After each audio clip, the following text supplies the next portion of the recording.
I'm back again. So I originally wasn't going to make this video today. I planned to up until about an hour ago when I was doing some research on some nonprofits in Peru and came across a few that are campaigning for legal rights for women who were forcibly sterilized during the Fujimori regime in Peru, which lasted from 1990 to 2000. And I got really emotional and got really angry. So I was like, I probably shouldn't make a video because I'm not in a good mood. But then I was like, why don't I still make my video but just talk about some of the stuff I read and give you guys some ways to reach out, I guess, to show support. So Alberto Fujimori was the president of Peru from 1990 to 2000. And as part of his national program of reproductive health and family planning, part of it was voluntary sterilization as a means of population control, except the sterilization was not voluntary and it was actually targeted against indigenous populations in Peru, mainly the Quechua and Aymara peoples. Around official reports say that 300,031 wait 331,600 women and 25,590 men were sterilized voluntarily. But that didn't happen because in 2003, reports started coming out from women in indigenous communities of forced sterilization, as in they'd go to the hospital because they were pregnant for a checkup, and then the only way the doctors would or nurses would agree to give them the checkup was if they agreed to forced sterilization. Or they went to give birth and the doctors and nurses told them that they'd only give birth to their kid and not kill it if they agreed to be forcibly sterilized. Or sometimes they were just dragged out of their houses. Or sometimes there were workshops set up telling indigenous women who already suffer from low education, telling indigenous women that, giving contraception tips or whatever, and telling them that for sterilization, getting their tubes tied or getting their tubes cut was a great way of contraception. And so these women who didn't know any better would go to these hospitals and get what they thought was just contraception, which was actually sterilization. And so many other awful ways. Oh, I'm so angry. And so I actually heard about this in my queer studies class in Peru that I took this summer, but I guess I thought that it had happened earlier. I don't know if I just wasn't paying attention. I don't know what was going on, but it didn't really hit me until a little while ago when I was looking up this stuff on Facebook. So I am just really not in the mood.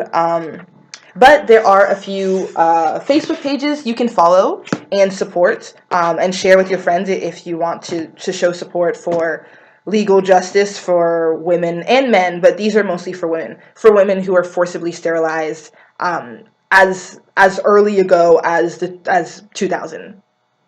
So one of the Facebook pages is they're in Spanish, I'm sorry, are the Asociación de Mujeres Peruanas Afectadas por las Esterilizaciones Forzadas.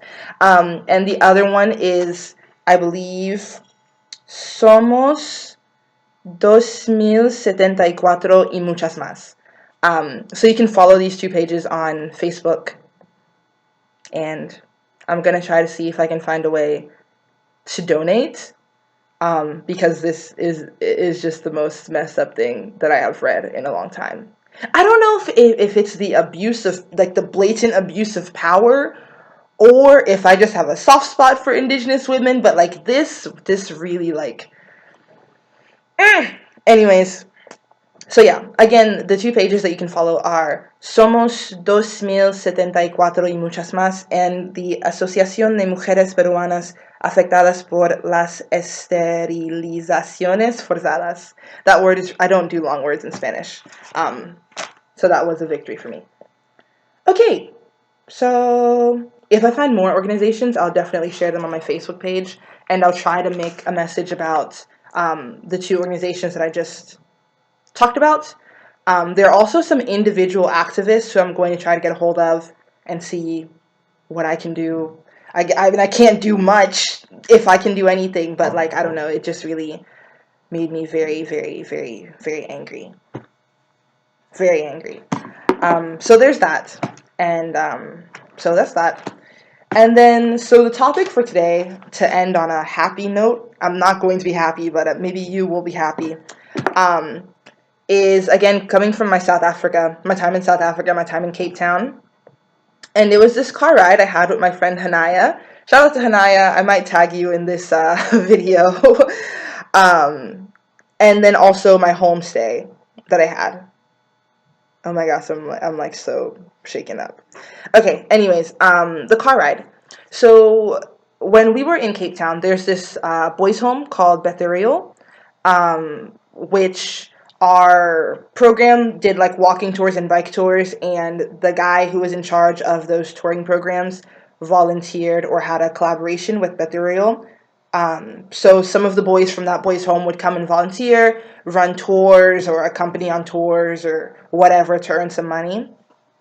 And so my friend Hanaya and I actually ended up befriending some of the boys from the boys' home. And one day we went to the boys' home. I'm saying so much. I hate this. So we went to the boys' home to hang out with our friends, and our friend Edwin was going to the airport because he was going to Pretoria to get some papers because he's originally from Kenya. And he wanted to go back to Kenya, so he had to go get his papers in order in Pretoria. So they invited us to go along with them in their huge, like, boys' home van, I guess, on a ride to the airport to drop off Edwin. And then after that, we were supposed to drop off this man who they call Uncle something. I forget the name. I suppose I could ask. But so I'll just call him Uncle. I'll just call him Uncle. So Uncle was in the back seat of the van, and they were supposed to drop him off because he lived in one of the townships outside of Cape Town, and the airport is a little ways outside of Cape Town, so it was like the same way, sort of. And so we're like, sure, why not? Why don't we go to the airport with our friends from the boys' home in their van? And the driver was like this volunteer from Denmark who we had never seen, but he was cool. He was also sort of cute, but that's besides the point. Anyways, so we're in this van, and they're blasting American hip hop music, like blasting American hip hop music, and all of them know every dance, like every American social dance they know. So they're dabbing, like they're hitting the folks, like they're doing like all of it, and they know the lyrics to every song, song after song after song, whether it's Migos, whether it's Kendrick, whether it's Drake, whether it's whatever, they know all the lyrics to every song. And it was just the most, it was, I feel like there's some moments when you're studying abroad, and also, okay, when you're studying abroad, there's some moments that make me think this is what study abroad is, I guess. This is something that I would never get in my country. Like being in a van en route to the airport, blasting hip hop music with a van full of young African, like young African men with their like uncle in the background, like bobbing along to this music, and some volunteer from Denmark driving. Like this is what study abroad is about. Just being like having these experiences that are so unaccessible where you're from, having these experiences that just don't make sense. Like what? Like we befriended boys from a boys' home, and now we're in an airport shuttle with them, and we're blasting hip hop, and we're dabbing, and we're singing, and we're cursing, and like what is happening right now? And I don't know. It was just so cool. It was also one of those moments that make you think, like, when people say life is weird, life is strange, life is unpredictable, or whatever. Sometimes, if you've been having a very predictable, unstrange life for a while, you start to not believe those sayings, I guess. Or if many, I don't know. But this was one of those moments that I was like, wow, this is life. This is just wild and crazy and so much fun and doesn't make any sense. And like, how did I end up here? It was just one of those moments. And obviously, hip hop songs from the US obviously frequently feature the N word. So hearing these African young men who are like ranging from anywhere from like 16 to like 24, let's say, hearing them so emphatically use this word and just throw it around the bus was so interesting to me. It really, again, it's just one of those moments that you're like, wow, this is life. Like, this is life doesn't move in this predestined order. Like, it just is erratic and random and goes all over the place and doesn't make sense. And I don't know. Like, it's so interesting. Like, this word that we attach so much meaning to in the U.S., as we should, I feel, that doesn't have as much meaning for these African men, as in most of their societies are almost entirely black, if not entirely black. Their social circles coming from back home are entirely black, if not almost entirely, they're like all black, and you don't have this system. Obviously, Africa had colonization. I feel like I shouldn't have to even say obviously because it's just a fact. Um, Africa had colonization, and that was awful. And I'm not discounting that. My family's Nigerian, um, but it wasn't like this complex racial, like unless there are definitely cases. That's not what I'm saying, but the experiences of Black Americans with racism and the experience of Africans with racism have manifested themselves in very different ways, with some exceptions, obviously. So this idea of like subjugation of like chattel slavery, which we just found out is actually still happening in Libya, so maybe this whole video is mute. This idea of using a word to subjugate a people's, I guess, it sort of only works when those peoples are in an environment where the oppressor is very, very present, physically present all the time. Like if you have a plantation, and you have these slaves and you have the white overseers, and they use this word, and then eventually you move off the plantations and you're sharecropping, and you still have this word. Like there's always this white force that has impregnated it, as like hammered this word down. But in Africa, you don't really have that. Most of these, especially talking to young men, it's not like I'm talking about, my grandmother's generation when, there were still white settlers in Nigeria or whatever.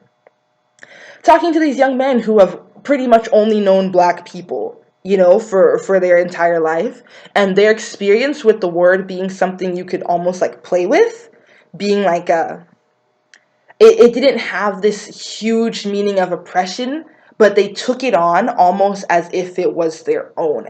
And I'm not making any judgments here at all. I'm just saying it was super interesting to watch. It was just super interesting. And then like but it's also theirs. It refers to black people and they're black. So I don't know how I went from talking about hip hop and dabbing to talking about the usage of the N-word amongst young African youth. But it was just super interesting to hear and see how they took it, how they assumed it to themselves without having the history that it has in the US.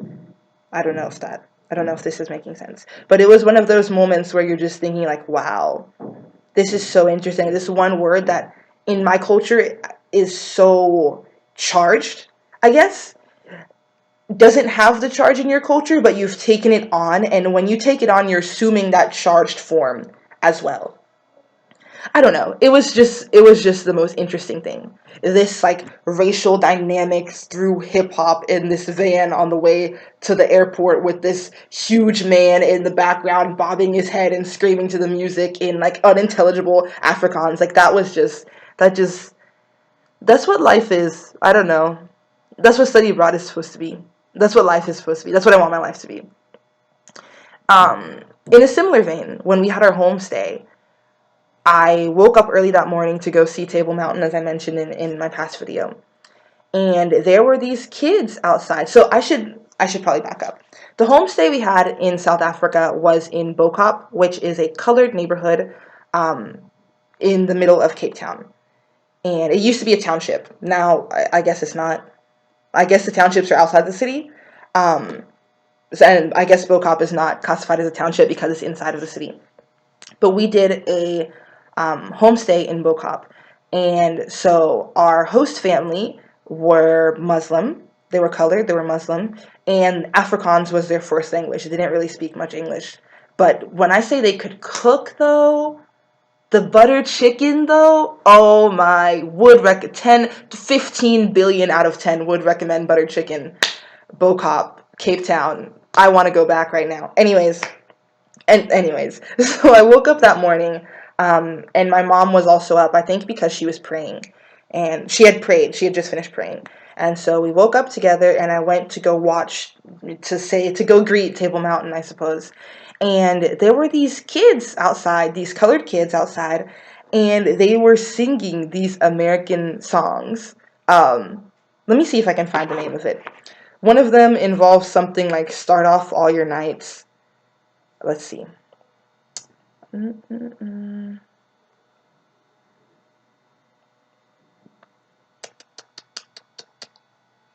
Slide by Calvin Harris. They were singing Slide by Calvin Harris and also Despacito. And I was listening, and also like Wild Thoughts, like all of these like American songs that were trending at the moment. And watching these little kids just singing like the songs, like the pop American songs, especially hearing Despacito, I was like, wow, American culture really is hegemonic.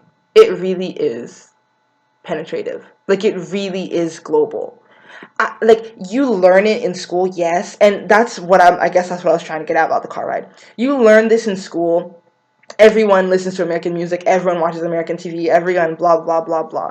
And I mean, I understood, like, when I was in Argentina, every cafe was playing American music all the time. Like, I grasped that, I suppose. And same in Mexico City, I guess I grasped that, but I don't know. It didn't like hit me until this car ride and until this homestay. When I'm in this car and we're listening to my culture's music with people, with almost zero Americans around except Alexia, who was my roommate for the homestay, and then Hanaya, who was in the van. We're listening to my music. We've taken on my music. We've cloaked, ourselves with American music. We're even using American pejorative terms pejorative if you're not black, and then I don't know what you'd call it if you are black. We're using this term. We're using all of these terms. We're using all of these dances. We're using all of these mannerisms, all of these ways of being, and we're not American. I am, but like the people I'm with are not American, and American culture has infiltrated so much to which a young kid playing soccer in Bokop in Cape Town is singing Slide by Calvin Harris, even though he probably doesn't understand what it means. First of all, because he's too young to understand like the sex and drinking component. Also, because his first language is probably Afrikaans. Like I just don't understand how we got to be so prolific, and it really makes you like question, really makes you think about your positionality when you are in Bokap and then a little kid is singing Despacito, which is not. I should probably preface that Despacito is definitely not an American song, and Justin Bieber's version is definitely the worst version in my opinion. But it was just, so that actually doesn't count with the American thing because Despacito is not American. Let me just put that to the side. But I don't know. It was just crazy. The fact that we're so globally interconnected that a little kid is singing Despacito in Bocap, or that he's singing Slide in Bocap, or that he's singing Wild Thoughts, and he's playing football or soccer with his older brother or something who's talking to him in Afrikaans and he's responding in English, and it's just like, what is happening right now? Like, or being in this wild van that was driving so crazily and erratically, and it was just, wow. I don't know. That's what study abroad is about. I don't know. I'm not saying study abroad is about going to other countries and finding familiarity in American music and dance and slang, because that's not what I'm saying. That is not what I'm saying. What I'm saying is these moments that really make you think about what you call yourself, really make you think about where you come from. that really make you want to take apart the terms American or Nigerian American or Black American or female American or whatever it is. These moments that really put you into perspective about what you can contribute, what your culture can contribute, what it has contributed, so much that you have to learn. These moments that make you think, that force you to think, that force you to put yourself in a position, that is what study abroad is about, I think. So, aside from it just being crazy fun and me just being mind blown, like what is happening right now? Why is this kid singing Slide by Calvin Harris outside of this used to be colored township? Like, I don't know. So, that's what I wanted to talk about. Yeah, just my car ride and the host family and that experience was super interesting. I'll talk more about the host family in my next vlog. I'm looking at my topics right now. But yeah, so that's it. That's it for today. Don't forget to support these Facebook pages that are doing amazing things for these women who have been forcefully sterilized in Peru. And I guess I'll see you tomorrow.